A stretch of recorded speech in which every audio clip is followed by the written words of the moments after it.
Little boxes on the hillside, little boxes made of ticky-tack. Little boxes on the hillside, little boxes all the same. There's a green one and a pink one and a blue one and a yellow one. They're all made out of ticky-tacky. They all look just the same. And the people in the houses all went to the university, where they were put in boxes, and they came out all the same. And there's doctors, and there's lawyers, and business executives, and they're all made out of ticky-tacky. They all look just the same.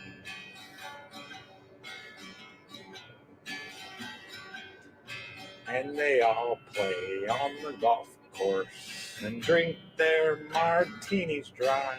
They all have pretty children. The children go to school, and the children go to summer camp, and then to the university, where they are put in boxes. They come out all the same.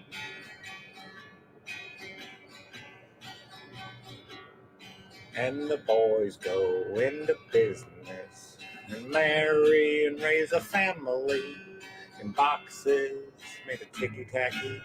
They all look just the same. There's a green one and a pink one and a blue one and a yellow one. They're all made out of ticky-tacky. They all look just the same. All right. Welcome, everybody.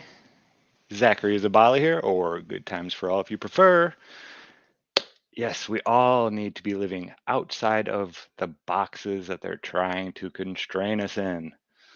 It is essential for us to do this, you know, it all goes back to a quote that I love to share with people. It's a quote by Plato. And it says that those that are able to see beyond the shadows and illusions of their culture will never be believed, let alone, or will never be understood, let alone believed by the masses. And I don't think there's any quote that could ever be any more true than that. When you see lies that other people don't and you try to share it with them, it's especially if it's a lie that they've been fooled in some sort of way. It is so hard to get them to, open their eyes to the information. A lot of times, even when it's right there staring them in the face. So it is so important for us to live outside of the boxes. And here's a gentleman we're going to be talking about today, Robert Bassano, old school, OG, flat earther, Planate Veritas.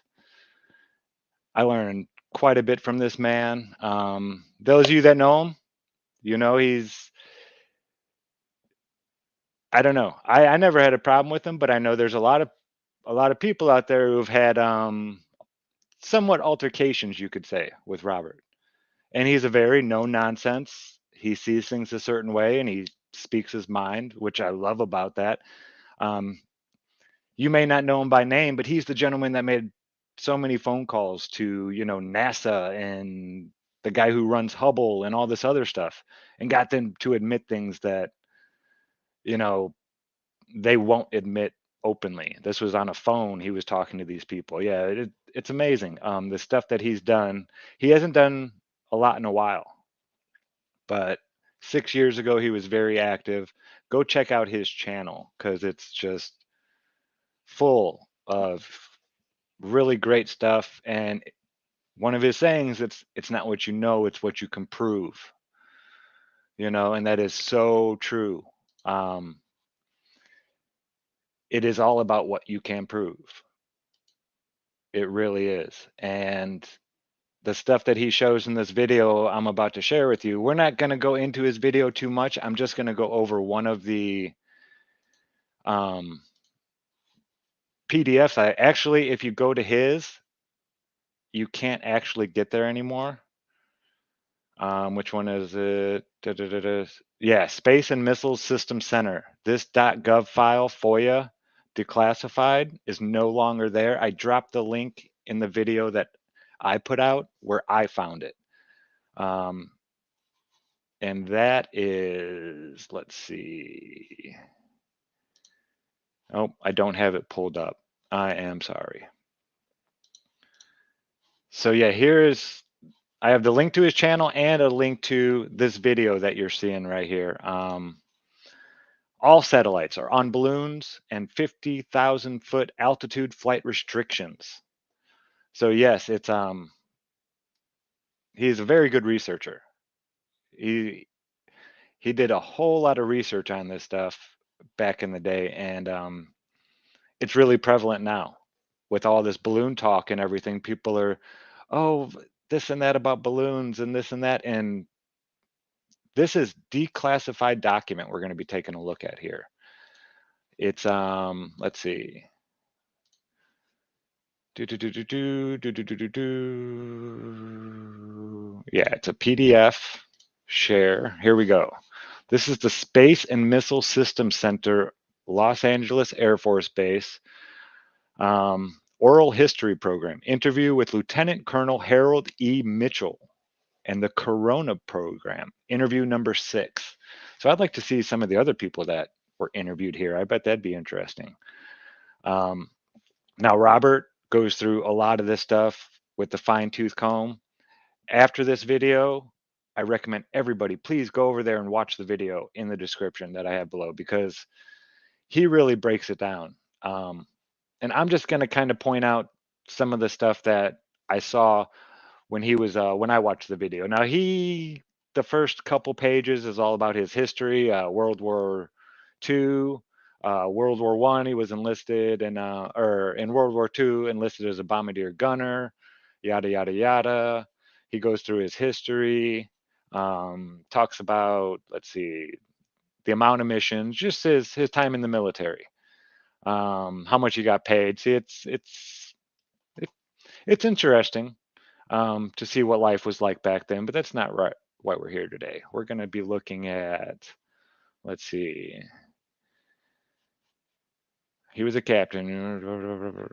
Fly airplanes all the time. He worked for 5 days a week, except Christmas, Thanksgiving, and New Year's. Blah blah blah blah. Program the original. Okay, let's see. Charleston. They consisted of Sandfield. Okay, here we go. We're getting into it now. So he talks about the training program for these missions. The original training for the winch operators and pole handlers, aerial recovery loadmasters, was conducted by the recovery gear manufacturer, All American Engineering. Recovery crews. So they were trained by a certain company. Hands-on training for using the recovery equipment was conducted in the recovery section of the aircraft. Further training was, of course, accomplished during the recovery training missions. The group training division developed and published the training materials and requirements that were, okay, blah, blah, blah, blah, blah.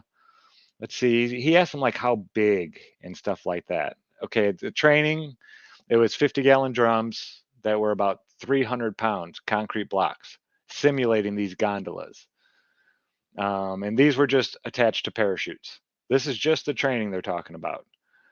And they would go up to drop from a C-119 flying at a higher altitude, 15 to 16,000 feet. And then they would catch it at about 12,000 feet. He's just talking about the training. Okay, what did the gondola look like? Let's see. The Discoverer was much easier once we resolved the problems. Yeah, there was okay, here we go. What did a dragnet gondola look like?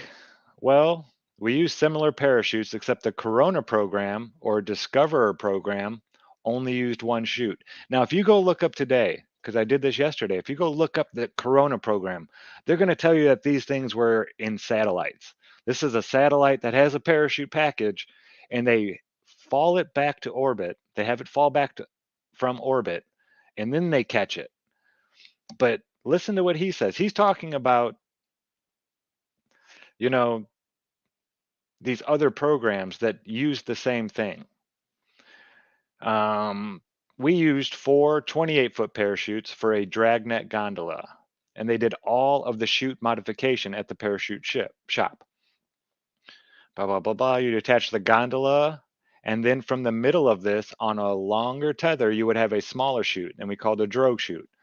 The drogue chute was 100 feet above the 4 descent chutes, and the drogue chute was reinforced. We would make our passes on the drogue chute. So it's not like they had the parachutes and then the gondola down here and they caught all the parachutes. So they would have a smaller chute way, well, not way higher, 100 feet higher up above, and they with a reinforced cable that's connected to the gondola, and they would catch that. Can't remember the dimensions of the gondola, about 5 feet high.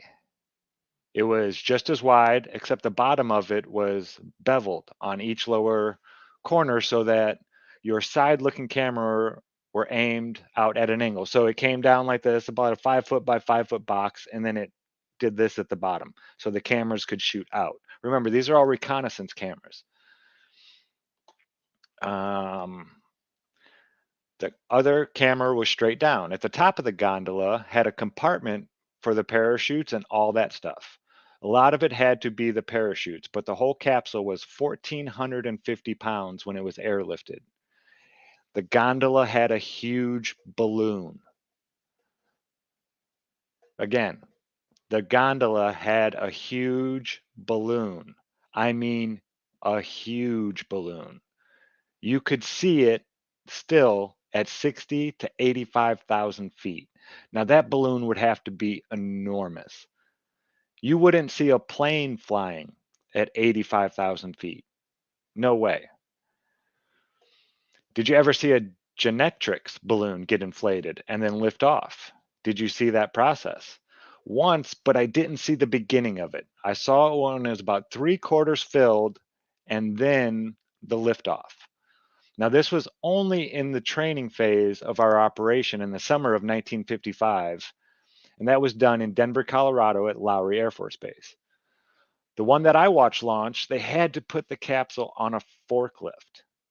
I imagine this was done before the balloon was attached and inflated. So they couldn't just have the gondola sitting on the ground and then attach a balloon to it and have it take off. It doesn't go up that fast. It'd be dragging it along the ground. So they had to get it a running start. They started their inflation, and then this balloon got full enough to support itself and go airborne. They'd run down a taxiway with the forklift carrying the gondola until the balloon had enough lift to get the gondola airborne. Did it take off pretty quickly? Yes. Once it was inflated with the helium it carried, the balloon was designed to go during the day to about 85,000 feet. As nighttime came and the gas cooled down, it would come down to around 60,000 to 65,000 feet. At that 5,000 foot altitude, the balloon would lift off pretty quickly when it was fully inflated. So at around 5,000 feet, then it really starts taking off. Do you know how long the balloons floated over the U.S.? So remember, this is 1955. It varied with the flight path. We recovered them before they left the continental limits of the United States. We had one balloon that went into the jet stream and flew east during our training period. And I believe that it took off July 1955. And they ended up picking it up in Goose Bay, Newfoundland, refueled and headed for the Azores. From others, I believe there were about terminate the Azores. I don't think the capsule was ever recovered. I couldn't say for sure. Now these things had this plug in it, so if they fell into the ocean without being captured, they had this plug that would dissolve in salt water. And if the salt water, if it landed in the water where they didn't want other people to pick it up and see what they were doing, this thing would dissolve. I'm not sure how long it would take. I'm sure it's in here somewhere. But then the whole thing would just sink to the bottom of the ocean. So these things are probably really all over the bottom of the ocean.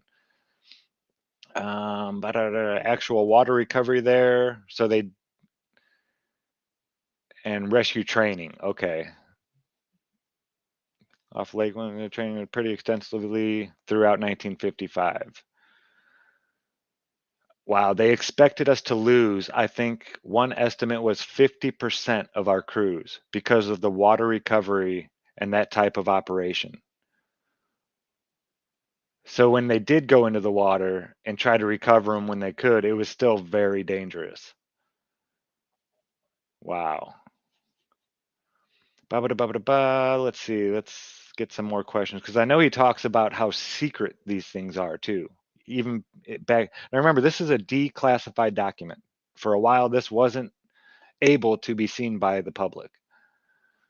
How's everybody out there doing? What up, Austin, Karen B, Stephanie, 16 Alpha, Chad Preston, Billington Bear, Kenneth Seeger talking about Pete Seeger. Yes, Pete Seeger did cover Little Boxes, but it was Melvina Reynolds who wrote the song. Pete made it for people like me to sing that can't hit the high notes. She would go down the neck and put a capo, and cut off all the frets and play it down here because she had that nice, beautiful high voice. Or people like Pete, he sang in a much deeper baritone type of voice, so he could play it down here on the neck like I do. And yeah, I play the Pete Seeger version. You are correct. And Ion, what's up, Ion? I saw Cammy in there too earlier. And Josh Corey, I'm sure he's working, but I love you, brother. Okay. Flew to cast on Friday night. The next morning, we checked in the command post. The balloon started traveling west. Okay, they're still talking about these balloons. Yeah, there's one part about how. Well, there's a video I want to show you. This is them doing the same thing today. Here's how they launch balloons from. This is in Antarctica, the Glenn Research Center balloon mission launch. I believe this one's in Antarctica. We're not going to play the audio, but you can see it's filling up. It's filling up. And these balloons are enormous. They get really, really big. You can see, I mean, some are well more than, oh, I'm not sharing. I'm sorry. You didn't miss too much. It started down here and it's been just lifting up. But here's their, okay, it's not quite a forklift, but look at the size of this thing. Look at, there's people. Let's go back here for a second. Here you have people. Those are human beings. I doubt they're dwarfs or munchkins. This looks like a rather large vehicle here even. But look at the size of this. This is huge. With solar panels, whatever all these payloads are, I think it's like up to 8,000 pounds some of these balloons can carry. I'm sure it's even more than that. These were balloons from long ago. But yeah, look at the size of the payload. And they're launching these things all the time. In the video, Robert actually goes into so much stuff and shows you that the mirror is hanging on a balloon. That's supposed to be part of the space station. Or maybe it's a telescope, something like that. But he goes so deep into all of these NASA documents that are, not just declassified, but that are out there, put out all the time. It's just we don't go and look at them. He found so much stuff, and this was 6 years ago. It's probably actually a lot harder to find nowadays.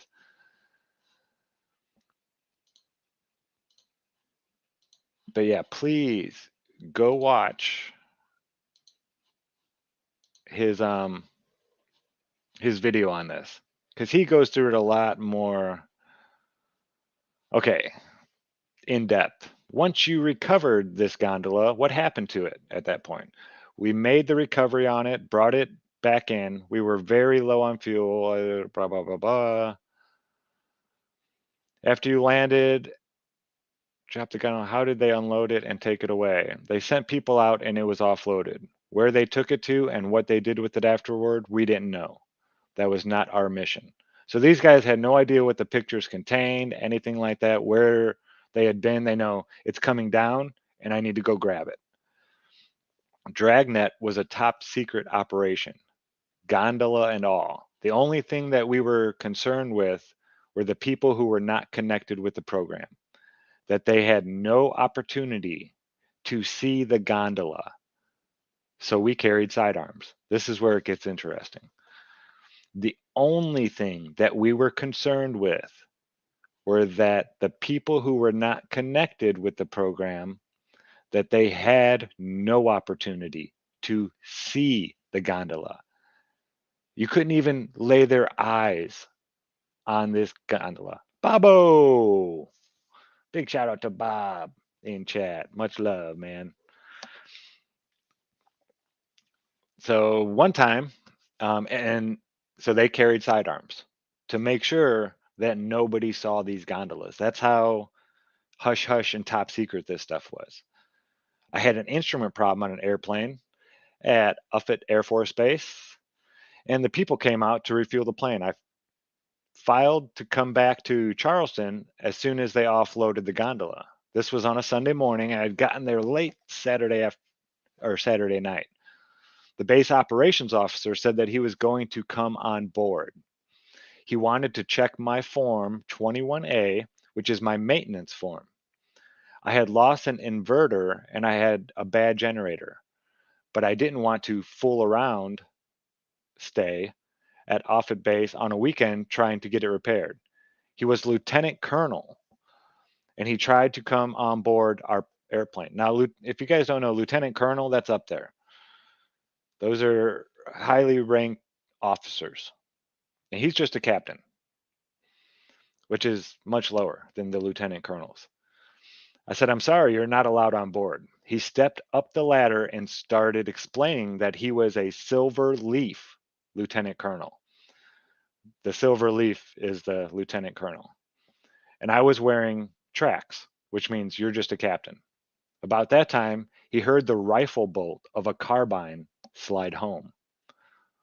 That just means, he loaded, put one in the chamber. My crew chief was standing there with his carbine down at his hip, so the lieutenant colonel decided not to come on board. He decided prudence was the better part of valor.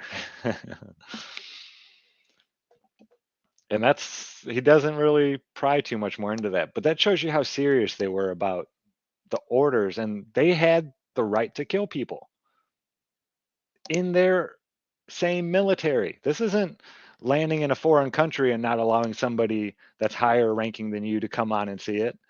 This is landing at a U.S. Air Force base as a U.S. Air Force captain and telling somebody higher ranked than you. If you don't know how the military works, you don't do that in the military very often. You don't see this as okay or accepted or anything like that. When you get an order, you carry out the order. You don't talk back. That's how the military runs. And for him to just be like, nope, you're not coming on here. And if he would have, I'm sure if the guy would have not stepped on and said, hey, I need to see paperwork for a reason why I can't see this or something like that, they wouldn't have had to do all that. He would have shown him some type of paperwork and he said, you're not allowed to see what's on here. And he would have been like, okay, whatever. But, a higher ranking officer in the military and blah, blah, blah, blah, he had to ruffle his feathers up and peacock a little bit and say, well, I'm a this. And he's like, yeah, doesn't matter. So it was very serious. You could not be more serious about being top secret than killing a commanding officer to cover this up. Martin Haley, 33 in chat. Illuminati confirmed. Did the Genetrix gondola drop a capsule like the Discoverer did? No, the gondola hung below the 4 27-foot, 24-foot parachutes. Now listen to this. When you shoot the balloon down, so these people shoot the balloon down. It gets to a certain altitude and they actually shoot it. And that is what engages all these parachutes. When you shoot the balloon down, all of these parachutes packed on the top of the gondola deployed. The gondola would then start falling to Earth. So you recovered the entire gondola. You caught the whole thing. You caught everything except the balloon. And it was quite a load. Here you go. He's going to start talking about how big these are. Aerial recovery was kind of a hairy operation because you're flying at such low speeds. We were especially low on fuel that night. We had to fly at about 115 to 120 knots just to keep our airspeeds up. And with the beaver tails door open and the recovery poles and the cables hanging out the back end of the airplane, it took quite a bit of power using quite a bit of fuel. So yeah, if you don't know that, when you're going slower in the air, it's a lot harder to, you have to maintain your altitude. And especially when you have all this stuff hanging out the back and it's cutting off your airstream. And it's just, God, that had to be so hard to fly these things. I mean, you had to be probably one of the top of the line pilots to be doing this kind of stuff. And what's interesting is these planes, you can go look at aerial photography of a lot of these bases down in Antarctica, and they have these planes, lots of them. I think they're the instead of the 117s or whatever these were, the 119s, they're the 130s now, but it's just an upgrade of the same type of plane pretty much. So we reeled the parachutes and the gondola in. Instead of using a nylon line on the winch drum like we did for the Discoverer program, we used steel cable during the dragnet recoveries. So this guy didn't only work through the first programs, he worked in the Corona and the Discoverer programs, which came in the 60s, supposedly. Or maybe they were around back then, because I think this one is from 1955. I don't know when this was. I'd have to go back to I don't want to go to the top again. Let's see. We will. It was at 11. When is this interview supposedly done? Oh, date of interview, 2003. So, wow.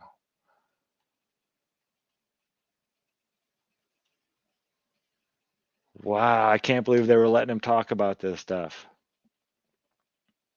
And then it was classified. In 2003, they did an interview with the guy and then they classified it. That's crazy. And when you get a drogue chute up in the airplane, you had to initiate a transfer. That was to stop your operation, reel the drogue chute up to the airplane, disconnect the line between the drogue chute and the four main chutes, take the drogue chute out, rehook your winch cable up to the drogue line, and then you started bringing in the four parachutes in. As you brought the four parachutes in, you'd also transferred a roller that was up above the airplane's floor ramp. The roller was about a foot in diameter. Wow. A roller that big at the back of the plane. So you can get stuff on it and, instead of having it a coarse, hard thing right here, like a sharp, they'd put a big roller pin at the end and you can just roll stuff up a lot easier. Wow. So actually, Robert, he goes through a lot of it, but he doesn't read it word for word. He picks out certain parts. So please go get this PDF and read through it. I bet you can find stuff that I'm sure he read through the whole thing. But I'm seeing stuff right now that I don't think he really talked about too much in his video. 2 feet wide, the kind of they'd come with the airplane, blah, blah, blah, blah. Did the Genetrix program use paratroopers for the aircraft security team? They were Air Force personnel that were trained, excuse me, in parachuting, and they were also intelligence security personnel. Another gondola was followed in a C-119, went down in Montana or North Dakota or someplace in that area. That sounds familiar. I parachuted these security intelligence people out of our airplane to protect the gondola until we could get people to recover it. So not only, so if they couldn't recover one, say the balloon popped and the thing fell out of the sky before they could go and catch it, they'd go pick up a team of paratroopers and they would parachute in on top of the gondola and protect it. Now remember, lieutenant colonels can't see these things. So how far could they go to protect these things? It's just what I'm wondering. Were civilians allowed to see the gondola? After the security personnel jumped out of your aircraft, were you finished with the mission? We'd circle to see if they were okay on the ground, and as soon as they had landed, they stood up and waved their arms. We'd already made our contact with the control center, so they'd have ground recovery teams on the way in. What happened to the gondola in Montana after the security personnel parachuted out and deployed? I would say that the gondola and its contents would have been taken to Offutt Air Force Base. That was the destination for the one I recovered, or it could have gone back to Lowry. We were never involved in that determination. So it's go, this thing's falling out of the sky, go catch it. That's your job. You don't let anybody see the package after you catch it. Someone tries to come onto your plane, I don't care if it's, so and so, under penalty of death, under threat of death, you stop them from coming, not just threat of death, penalty of death. They are not allowed on to see, just see. They can't see this thing at all. That's insane when you think about it. How many of these security personnel? Blah, blah, blah. I believe that I had 2 that I had picked up in Greenville, South Carolina. We didn't have those security people with us when we deployed for the actual operation. That was just when we were doing this over the continent. So they would try to pick them up. Wow, I don't know. It was more for the security of the operation than it was anything else. Once our Genetrix training was completed and the airplanes were put in top maintenance condition, we deployed to our pre-designated bases in November of 1955. We had 3 squadrons in the 456th TCW, and they split each squadron right down the middle into 6 detachments. Okay, blah, blah, blah, blah, blah, blah. They're talking about another squadron went to Kadena, Okinawa. So these squadrons were, let's see where else they were. Kodiak, Alaska, Japan. Blah, blah, blah. I don't know where that is. Wow. Kodiak, Alaska, I'm pretty sure that is. So yeah, they had these things kind of spread out all over the place. 8 airplanes per squadron and 6 detachments. So 48 airplanes. Now, Robert goes into it and talks about how the U-2 kind of put this out of business somewhat. They didn't need it. Once they got the U-2 spy plane, they didn't need to do all this. It was a waste of resources to have all these people and all this stuff when you can actually just take a plane and fly it up that high where nothing's going to really shoot it down, except for maybe the Russians, I believe they shot one of them down. But the U-2 was up there so high and taking pictures that it was just one person. He'd go up, he'd fly up, the camera did its thing. He'd go and land it. Somebody'd come up, take the camera, boom. You didn't have this guy catching the balloon and these people doing this with the balloon and this and that and yeah. So once the U-2 really came out, they didn't need the aerial reconnaissance. Now, it's not saying that they don't still use balloons for telecommunication, for weather research. I mean, it's thousands of balloons a day that are sent up twice a day to do the weather, just to record the weather data. Yeah, these things are still very much in use. It's just that our military doesn't need them anymore for surveillance gathering. Which is why I don't think that, I don't know, all this stuff about the balloons today. Hey, it's great because it's just showing that there's big payload packages, things that look like satellites with, the big wide things sticking out there, solar, um, all the stuff on them, the solar panels, the big, but not just the little ones, but these are big, size of buses, they're saying, are hanging from balloons. We need people to realize that. We need to get this whole idea that there's these things flying around us over our heads that aren't being powered. They just get them going at a certain speed and they just keep going forever. Nonsense. Sorry. Doesn't work that way. Blah, blah, blah, blah. Let's see. When you were flying out there looking for the gondolas, were you both visually looking for them and listening to your radios for their signals? So that's another thing. Finding these things was not easy. You had a little radio signal probably going beep, beep, beep. And as you got closer, it probably got stronger or something like that. We were doing both. In Alaska, the daylight hours are pretty short in the wintertime. They would give us the codes of the balloons that were flying in our area. The navigator would continually monitor the different codes with the ADF Air Direction Finder radio. And the balloons had an ADF beacon that we could home in on. Each balloon had its own frequency. We would sit there, and the navigator would keep scanning these different frequencies that we would get for that particular mission. About how many balloons would you be looking for at one time? The number would depend on the balloons identified in the daily mission. Let's see. Does he say how? Blah, blah, blah, blah. Well, he didn't even give like a rough guesstimate. Like sometimes we caught this many balloons a day. So, as I say, on occasion we heard them, but we couldn't spot them. It was your thinking that possibly they had gone down and were up on the mountains.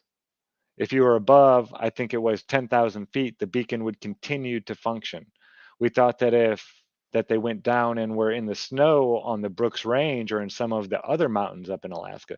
So sometimes these things landed and they didn't even know it because their transponder is still going off because it's sitting on a mountain that's above 10,000 feet. That's pretty wild. Did your unit tell you the purpose or the mission of the Genetrix while you were doing this? Yeah, we knew. The balloons were launched from Norway, Denmark, West Germany, and I think some from Turkey. What?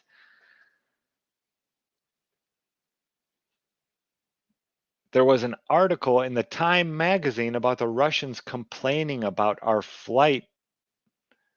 overflight of the Soviet Union with these balloons. They had any number of gondolas stacked in the Spiridovka,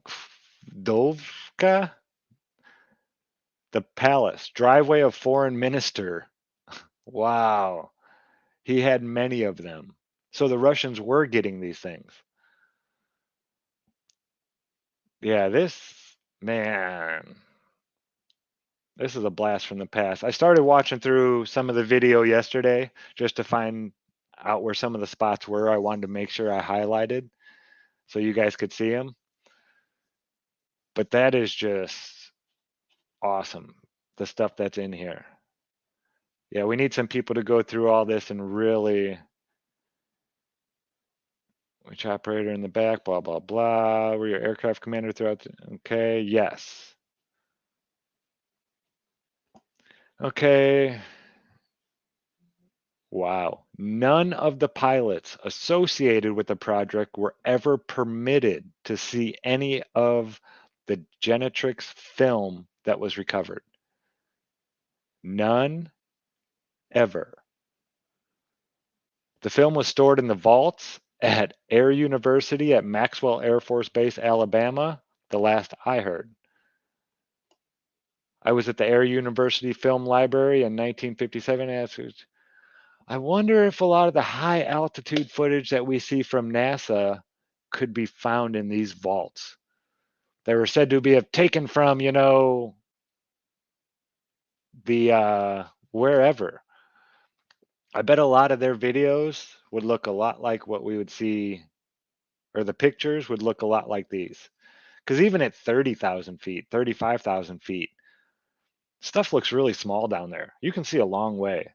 Now imagine going twice as high with like a wide angle lens. They could be taking pictures where they see everything. Here we go.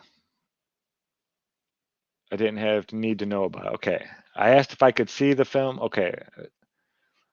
He was at the Air Force Library in 1957 and asked if I could see the film, but they wouldn't let me because I didn't have a need to know about it. I understood that it was a fair success. We knew more about the Russians than we would have without it, but it wasn't good enough to continue with in the conjunction with the U-2. It was like the U-2 wasn't as good as Discoverer. I have a document and a study on Genetrix done by a gentleman up in Minnesota. It gave the number that was recovered. A lot of the gondolas went into the water and were never recovered. A lot. They had a saltwater plug in them that dissolved when the plug came in contact with the water and eventually sank the gondolas. Did the public ever see the Genetrix gondolas and think they were UFOs? I never heard of any reports of that nature, if there were any. They couldn't have been. I don't know. It's been so long since that operation. I don't recall any newspapers that might have said that there were UFOs. I know you could see the balloon very easily from the ground. It looked like a silver dollar during the daytime because you couldn't see anything attached to it. At that time, you didn't normally call the program Dragnet or Genetrix. We called it Dragnet. Genetrix was the classified code name for the program, like Corona and Discoverer. And then what did you do after you left Alaska? Blah, blah, blah, blah. Do you know why you were chosen to attend the briefing about Corona? General Critter received a message from Doug, instruction and walking papers and said, get going. That was his way. I don't know, blah, blah, blah. Okay. So I bet there's all kinds of stuff in here, folks, that needs to be dug out. It goes into little drawings on how everything was done. Yeah, I didn't want to do too long of a video. It's been a while since I've done something on my channel, and I've been trying to remember the name of it and everything. And I was sitting in the garage I think it was last night or the night before, or during the day, just trying to find the name of this program. And I didn't even think I'd find this document here, this PDF.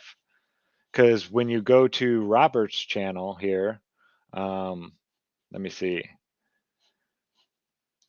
And I guess we could play a little bit. This is the great part about all this history stuff and having this is the balloon NASA sent up right here. See this?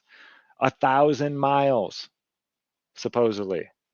That's another one people need to go look into. It's great. But right down, oh, I'm not sharing it, sorry. Let me present, share screen, and we're just gonna go and share this window. Or nope, entire screen, there we go. And we will share some audio because we're gonna go into, but right down here, see this is the nro.gov right here, /FOIA, /DClass, and it's supposed to be all about this. Now guess what happens when I click into this, folks? Can you take a guess? Look at this. Oh, imagine that. 404, page not found. National Reconnaissance Office. Thanks. I have no idea how long it's been like this, but yeah, this has happened to so many videos where people share the link to the .gov, DClass, records, PDF, gone. That's why we don't,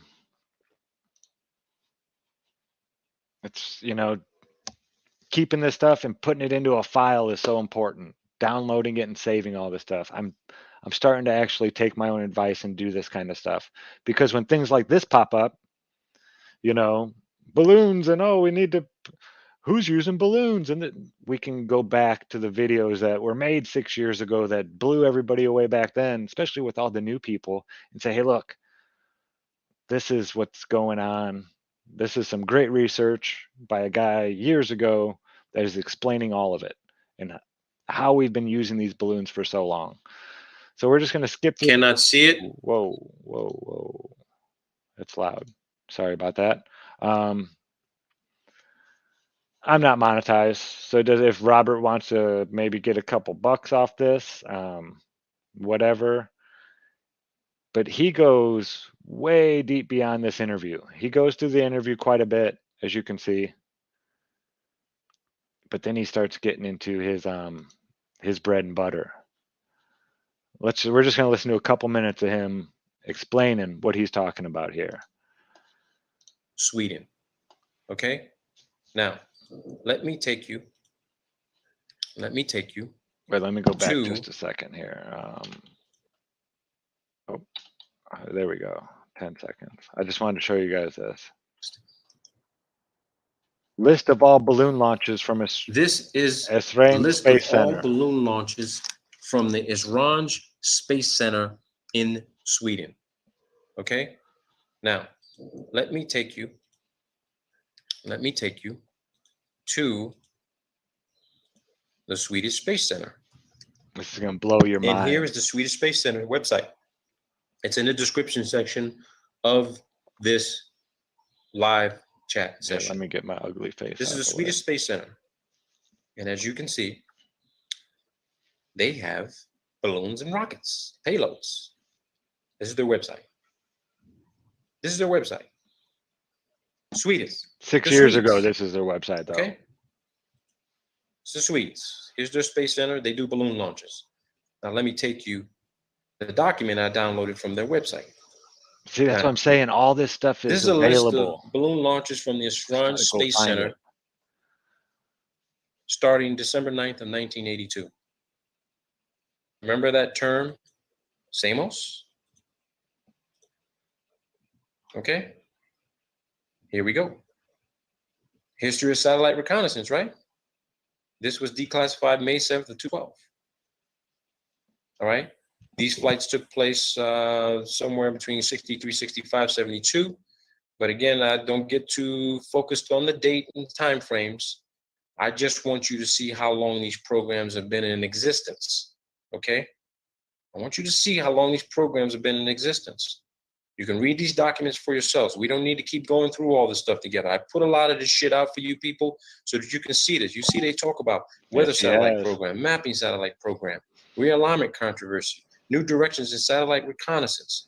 Okay? But let me take you to this document, which is very important, from the Swedes. This is not US oriented. I got this from a foreign country. Okay? So you look at some of the launches. Now listen, you got to listen to what he says right here. If you're not paying attention, please pay attention right here. These launches, they all coincide with supposed rocket launches that are putting satellites up. All of these balloon launches, are locked in with rocket launches of satellites. Listen to this. This is crazy. These are balloon launches, people. These ain't fucking rockets. It says it. List of balloon launches. So I want to go down this list and I want you guys to see something very, very fucking interesting. It may shock a shitload of you. It should shock fucking all of you. It didn't shock me because I've been known about this program for a long time. Okay? And I want you to see something important. There's going to be some things here that you may see that are going to catch your eye. All right? Because I want you to look. You see the campaign, you look at the payload. All right?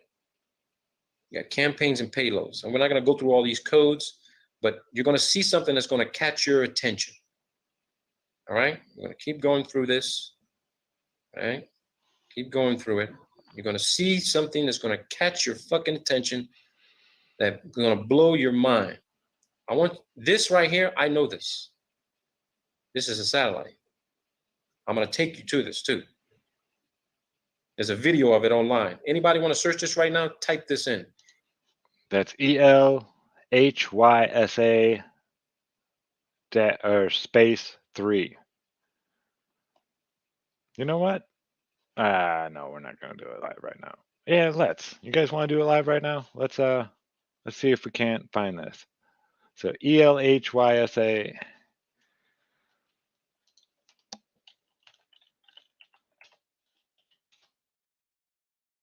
No, I didn't mean Elsa 3. Youth Soccer Club, no. Flight list of Frost Point hygrometer from 2. ResearchGate. What is ResearchGate? Balloon Born. Harvard EDU. What is this? Balloon Born laser and Frost Point hygrometers. But what is this? See, this is how I love doing my research, folks. And this is NASA, astrophysics, data systems, blah blah blah blah blah. You hear certain phrases or terms or words, and when people like Robert tell you, "Hey, let's go look this up," try it. Look at balloons; it's all over it. Where we have proposed a balloon campaign from Air Sur Ador on October of 2003 on stratospheric. Now, if you can get up there and do all this stuff, and what do you need to spend? I mean, this is supposed to be a satellite, I thought, but right here they're telling you it's a balloon. Okay, we'll go back to Robert. That's where, oh, don't tell me I closed it out. Let me go into his playlist. It's going to take just a second to find that back up again, folks. There it is.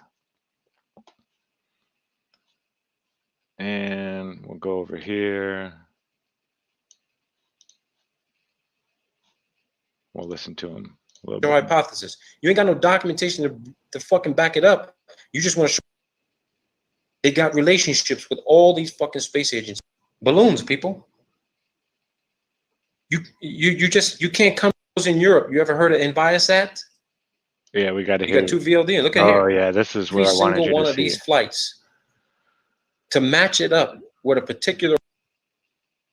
You want to know where your satellite phone communications come from? Inmarsat test. Look fucking balloon. Mirror. A balloon, people. A balloon. I'll supply this document to whoever wants it. Here we go. Inmarsat test. Big shout out balloon. to LC King in chat. Much love, brother. If you were to take time to search every single one of these flights to match it up with a particular rocket launch that they claim this fucking thing was on, I guarantee you will be able to compare it with this Swedish Isran Space Center balloon flight list. There you go, folks. If this balloon stuff is flight still out list. there, that'd be a great balloons, people. venture to do right now. Balloons are hot right now. That's your program. It's always been your program. Look at this. Mere short duration. Mere VLD. You got 2 VLD, and look at here. More mere. This is in 2002, people. 2002. Wow. For those in Europe, you ever heard of Enviasat? Look at Enviasat. Enviasat. It's not what you know. It's what these things are supposed to be testing the atmosphere for particulates and, for pollution control. And then he goes on and he's going to show you some more balloon launches. So what else would you? Let's see here. Then he gets into the U-2 reconnaissance aircraft and starts talking about all of it and how it kind of did away with this stuff. I believe he even goes into what they're now doing with how they're still using balloons just for different stuff. Oh, he goes into ISS, UOSAP. Yeah, this is worth a watch, folks. I'm telling you. Robert Bassano has done some amazing research. Just amazing. And not just research, but he actually has, called up NASA and people like that and had discussions with them about, hey, this is not right, what you're telling me here. Now he'll call up saying, I'm a grad student at an aerophysics, blah, blah, blah, blah, blah, and I just don't understand this. Can you explain it to me? And it's funny, it shows that the head of the, which one was it? He did a great one with the Hubble. So the head of Hubble, the man in charge, the director of Hubble, he was stumping him left and right on all these different questions. It was just, the guy didn't know what to do. But it just goes to show that these people don't even know. The ones in charge of it don't know what's going on with Hubble, and where the guy said he's never seen a live anything of Hubble. The director of Hubble never seen a live, view from Hubble. It always they send the data somewhere else and then it gets to him. It's go check out his channel. He hasn't done anything in years, but the stuff he did do was just really amazing, a lot of it. But yeah, this is the Space and Missile Systems Center. This was before NASA. They were doing all this stuff. Lots of balloon lifting and stuff like that. Subject time frame 1943 to 1974. So this went on even after the moon landing and stuff. The time that he worked with him here, Harold Ellis Mitchell. That's how I found this. I couldn't type in Corona program. I couldn't type in any of that stuff. I had to type in his name. And I put in Harold Ellis Mitchell interview about balloons or something like that. And it finally popped up and I found that PDF. But yeah, it's interesting when people find this kind of stuff and put it out there. For some reason, the .gov sites, you start finding a lot of 404s, error not found, or this no longer exists and stuff like that. So we need to be diligent on preserving this information when we get it and people share it with us. I now have this one on mine for sure. It's on one of my hard drives now. I'm never going to get rid of it because this is the stuff that we can put their backs to the wall. I mean, like we were talking about this one here, this picture that Robert, where's it at? Let's go back to the beginning. Now I'm not seeing it. Where it's the picture with the balloon, the NASA balloon. Yeah, it's not going to do it now. But that's a balloon that went 1,000 miles up, right? Carried a payload 1,000 miles up into the air. So why aren't we using balloons to give stuff to the ISS or this or that? Or why isn't there some kind of, why do we need all these rockets and stuff? Why are, we could do it so much cheaper. I mean, we all know it's nonsense and BS, but we need to start pointing out to the common people even that, hey, everything that they claim that they're doing now, they did in the 50s with balloons. So why are we wasting all this extra money in fuel? And I mean, they're all about, we need to save the environment and rocket launches and blah, blah, blah. Balloons don't pollute, right? I mean, why aren't they using these at NASA more? If they sent one up 1,000 miles, a balloon, that's what NASA claims, 1,000 miles. That's 4 times the height of the ISS at max altitude. Why are we not implementing this in some type of way? Just little things like that to put NASA up against the wall, because they just don't want to talk about it. We don't want to talk about when we told you that we put a balloon 1,000 miles up, because it's so ridiculous in today's world that it couldn't be done, right? A balloon wouldn't go that high, according to what they've told us since then about what's above our heads. I don't know. I'm just rambling now, but I'm going to get out of here. That's about an hour. I'd like to see some people go through this. this PDF here. The link is in the description. It may not work for too long, so snatch it while you can. And yeah, here's his picture. Yeah, blacked out. There's a great picture there. Awesome.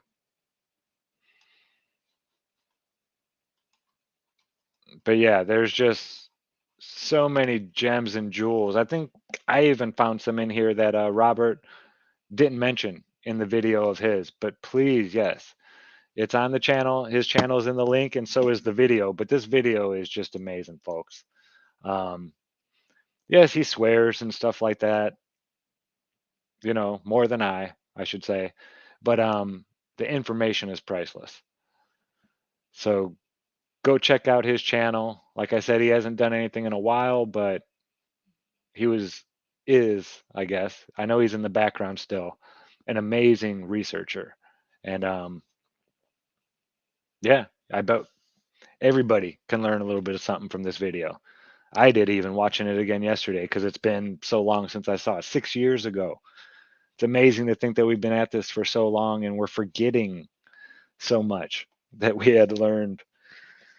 But yeah, that's gonna do it, folks. I think we will what did you say? We'll go out to little boxes too. Where's she at? Right there. Oh, love is something. If you give it away, you end up having more. Melvina Reynolds, one of the great folk singers of her time, of any time, really. And yeah, let's get outside of all these boxes that they want us in, folks. There's nothing saying that we have to stay there. There's nothing, I mean, at least not in this country, right? In the United States, we have the freedom of religion. We have the right to believe whatever we want. And I love that. I'm learning more and more that that's not the case in some places out there. So as bad as you think, some places might be, just remember there's other places out there where it's a lot worse. So instead of focusing on the things that you don't have, be appreciative of all those things that we do. We're blessed. And it's always nice to acknowledge it every once in a while. It feels good to know that you're so blessed. And just be thankful for it. Love y'all.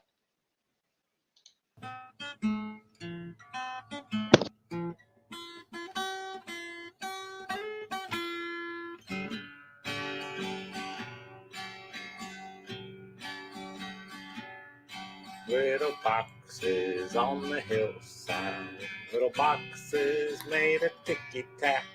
Little boxes on the hillside, little boxes all the same.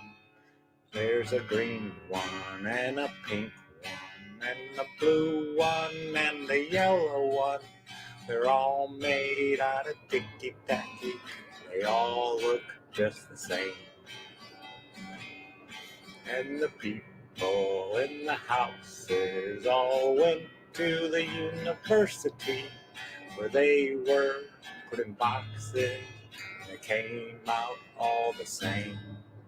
And there's doctors, and there's lawyers, and business executives, and they're all made out of ticky-tacky. They all look just the same.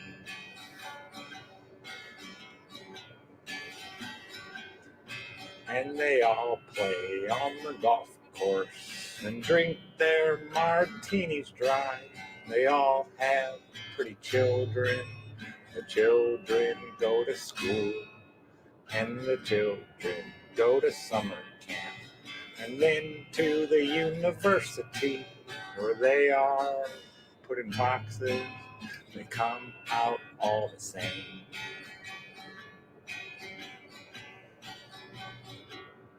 And the boys go into business and marry and raise a family in boxes made of ticky-tacky. They all look just the same. There's a green one and the pink one, and the blue one, and the yellow one. They're all made out of ticky-tacky. They all look just the same.